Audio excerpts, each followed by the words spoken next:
What you mean by strategic management भनेको के हो अब यसको मेन मिनिङ जो हाम्रो सब्जेक्टको बारेमा भन्दै त्यो भनेको के हो यसको बारेमा जानौँ। एउटा यस्तो एउटा प्रोफाउन्डर रहेको छ विलर एन्ड हङ्गर जसले यो स्टेटमेन्टलाई प्रोपाउन्ड गरेको छ। यसको अनुसार के छ भने strategic management is the set of financial decisions that determine the long term performance of an organisation. यो एउटा यस्तो म्यानेजर डिसिजन हो न, सेटअप धेरै म्यानेजर डिसिजनहरूलाई कम्बाइन गरेर बनाएको हुन्छ त्यसले के गर्छ भने लङ रन अर्गनाइजेसनको पर्फर्मेन्सलाई के गर्छ यसले इम्प्याक्ट गर्छ। त्यसलाई हामी के भन्छ स्ट्रेटेजिक म्यानेजमेन्ट भन्छौँ। अर्को रहेको छ the set of decisions and actions related to formulation implementation and control of a strategy is called strategic management. एउटा यस्तो डिसिजन हुन्छ सेटहरू बनाएको हुन्छ होइन जसले के गर्छ स्ट्रेटेजी कुनै इम्प्लिमेन्टेसनमा होइन फर्मुलेसनमा बनाउनुमा त्यसलाई कार्यान्वयन लगाउनुमा त्यसलाई नियन्त्रणमा गर्नुमा त्यसलाई स्ट्रेटेजीलाई गर्नुलाई हामी के भन्छौँ स्ट्रेटेजिक म्यानेजमेन्ट भन्छौँ।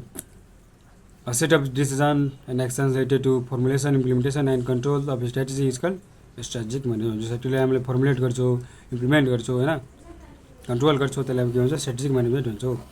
अर्को चाहिन्छ यसको फिचर्सहरू के छ क्यारेक्टरिस्टिक हुन्छ लङ टर्म फोकस लामो अवधिको लागि हुन्छ।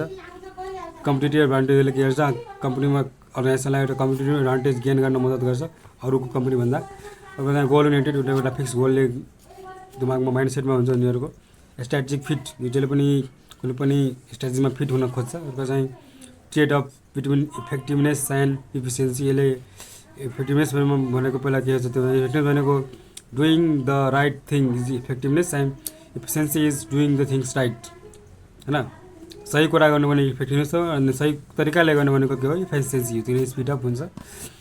अर्को चाहिँ what are the essentials of strategic implementation. Essential के तत्त्वहरू छन् स्ट्रेटेजिक इम्प्लिमेन्टेसनमा पहिला हुन्छ डेभलपमेन्ट एनुअल रिपोर्ट यसमा के पर्छ भने एनुअल के गर्ने बनाउने। अर्को चाहिँ डेभलपमेन्ट पोलिसी नयाँ पोलिसीहरू बनाउने। अर्को चाहिँ कमिटमेन्ट अफ इम्प्लोइज यसमा के हुन्छ भने इम्प्लोइजको फुल कन्सन्ट्रेसन हुनु पऱ्यो हामी काम पुरै आफ्नो मनले काम गर्नु पऱ्यो कम्प्युटरले होइन। अर्को चाहिँ प्रोपर एलोकेसन अफ रिसोर्स पनि के गर्नु पऱ्यो सबैमा इक्वली डिस्ट्रिब्युट गर्नु पऱ्यो। अर्को चाहिँ proper structure of organisation structure पनि यस्तो हार्स हुनु भएन कम्प्लेक्स हुनु भएन सिम्पल हुनु पऱ्यो बुझ्नलाई पनि के होस् सजिलो होस् भनेर।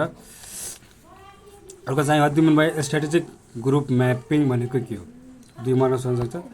A group of firms in industry which follow the similar or same strategy for competitive advantage gaining is called strategic group mapping।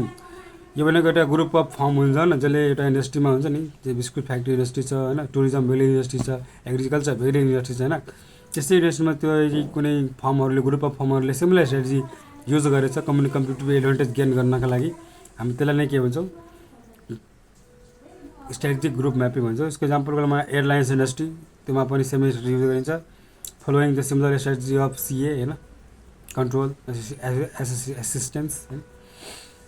अर्को छ what is my formality. Formality भनेको के हो यो लिगल प्रोसिजरलाई फर्मालिटी भन्छौँ होइन।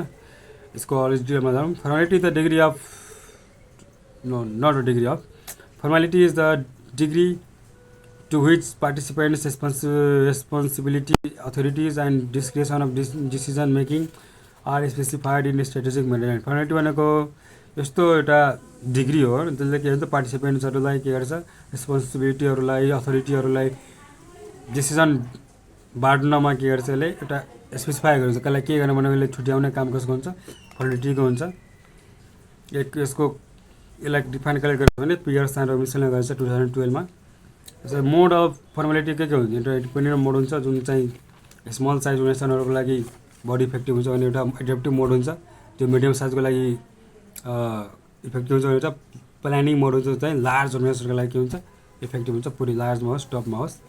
अर्को हुन्छ भिजन स्टेटमेन्ट यो इक्जाम्पल सुन्न सक्छ इक्जाममा पहिला रहेको छ एप्पलको computer in the hands of every day people एउटा एप्पलको भिजन हो। अर्को चाहिँ अमेरिकन एक्सप्रेसको भिजन के हो भने the world most reputed service brand त्यो भ्याल्यु। अब लेभल्स अफ स्ट्रेटेजी कतिवटा लेभल्स हुन्छ तीनवटा लेभल स्ट्रेटेजी हुन्छ। एउटा हुन्छ फङ्सन लेभल जो लोवर लेभलले काम गर्छ जुन चाहिँ बिजनेस लेभल मिडल लेभल म्यानेजरले काम गर्छ यसमा corporate level top level management एक्जिक्युटिभहरूले बोर्ड अफ मेम्बरहरूले काम गर्छ। अर्को रहेको छ what are components of industrial and competitive analysis. Industry र कम्पनीको एनालाइज गर्ने कम्पोनेन्टहरू के के हुन् पहिले हुन्छ पोटस 5 मोडल छ नि त्यही हो 5वटा मोडल छ एउटा थ्रेट न्युट्रिएन्ट होइन, नयाँ न्युट्रिएन्टको थ्रेट हुन्छ। अर्को चाहिँ थ्रेट अफ सब्स्टिट्युट होइन, सब्स्टिट्युट त्यो बदल्ने नहोस्। अर्को चाहिँ बायर्स पावर होइन, बायरको क्यापेसिटी कति छ।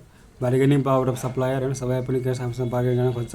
अर्को चाहिँ कम्पिटिटिभ हाम्रो इन्डस्ट्रीमा मार्केटमा अरू को छ होइन, त्यसले पनि एनालाइज गर्न यो कम्पोनेन्टहरू पर्दो रहेछ। अब स्ट्राटेजी भनेको के हो? Strategic means long term actions plan formulated and implemented for achieving sustainable competitive advantage. यो पनि एउटा लङ टर्म एक्सन प्लान हो होइन, जो बनाइएको हुन्छ होइन। त्यो बनाएपछि के चाहिँ इम्प्लिमेन्ट गरिन्छ, किन? To achieve sustainable competitive advantage होइन, गेन गर्नको लागि। अब अर्को रहेको छ what do mean by strategic intent भनेको के हो होइन। So it is refers to the relentless efforts of an organisation towards achieving its goal और लङ टर्म एम्बिसन। कुनै पनि अर्गनाइजेसनले एउटा लङ टर्म गोल सेट गरेको हुन्छ नि, त्यो अनुसार के हुन्छ भने उसले इन्टेन्ट स्ट्राटेजिक इन्टेन्टको प्रयास गर्छ क्या। म पुरै इफोर्ट लगाएर होइन, हामी त यही इफोर्टलाई हामी के भन्छौँ, स्ट्राटेजिक इन्टेन्ट भन्छौँ। अर्को चाहिँ डिफ्रेन्स बिट्विन मिसन एन्ड भिजनमा डिफ्रेन्स के हो, यो पनि इम्पोर्टेन्ट हो। अर्को चाहिँ पहिलो डिफिनेसनमा जाऊ। The purpose of reason for the organisation existence is call mission. Organisation किन अहिले छ होइन, के रिजनले छ, त्यसको पर्पज के हो, उद्देश्य के हो, त्यसलाई हामी के भन्छौँ, मिसन भन्छौँ। अर्को चाहिँ the picture of desire future state of an organisation is called vision. Mission भनेको त्यो किन छ त्यसको लागि छ भने, भिजन भनेको त्यसलाई फ्युचरमा कस्तो हुनु छ भन्ने कुरालाई यसले डिस्क्राइब गर्यो भने त्यसलाई हामी के भन्छौँ, भिजन भन्छौँ। अब focus, it focus on present. Vision भनेको प्रेजेन्टमा फोकस गरिन्छ भने भिजन चाहिँ फ्युचरमा फोकस गरिन्छ। इक्जाम्पलको लागि फेसबुकमा भन्यो भने इक्जाम्पल मिसन के हो, to give people the power to share and make the world more open and connected. फेसबुकको मिसन हो। अर्को चाहिँ अमेरिकन एक्सप्रेसको हाम्रो अघि पनि भनेको थियो, the world must respected service brand. So that's all, thank you. हामी फेरि पनि अर्को सेसनमा भेटौँला। यो स्ट्राटेजिक म्यानेजमेन्टको क्वेसनहरू पनि लास्टै गाह्रो हुँदो रहेछ, धेरै पढ्नु पर्दो रहेछ। मैले चाहिँ सर्ट क्वेसन जम्मा 30वटा पढेको छु भोलिको इक्जामको लागि। भोलि हाम्रो यसको इक्जाम छ थर्सडे, अनि लङ क्वेसन चाहिँ 16वटा पढेको छु। So it's so hard. So best of luck for your exams. राम्रो दिनु होला and stay self, enjoy the life. Thank you.